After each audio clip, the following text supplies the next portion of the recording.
সকালবেলা দুটো মটরশুঁটি ভেজেছি, তার যেন রসকস নেই, একটু মিষ্টিও নেই। হ্যাঁ, সত্যি সত্যি কিছু কিছু মানুষের যেমন রসকস নেই, ওই জন্য চিনি দিয়ে খাচ্ছি, সুগার।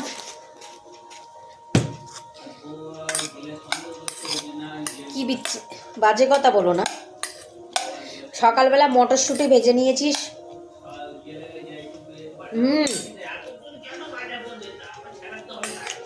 এইবার সেই হয়েছে।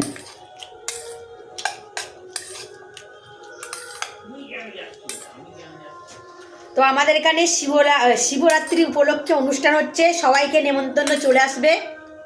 খাওয়া দাওয়া এখানে আছে।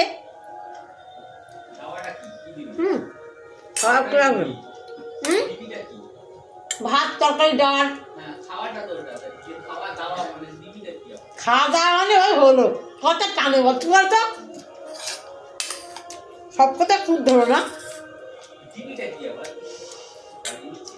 আমরা কথা হিসাবে বলি যে আমাদের এখানে খাওয়া দাওয়া আছে, তা খাওয়া দাওয়াটা নয়, এমনি মুখ কথা টানেই আমরা বলি, ঠিক তো? সেই কথা নিয়ে খোঁট ধরা উচিত না।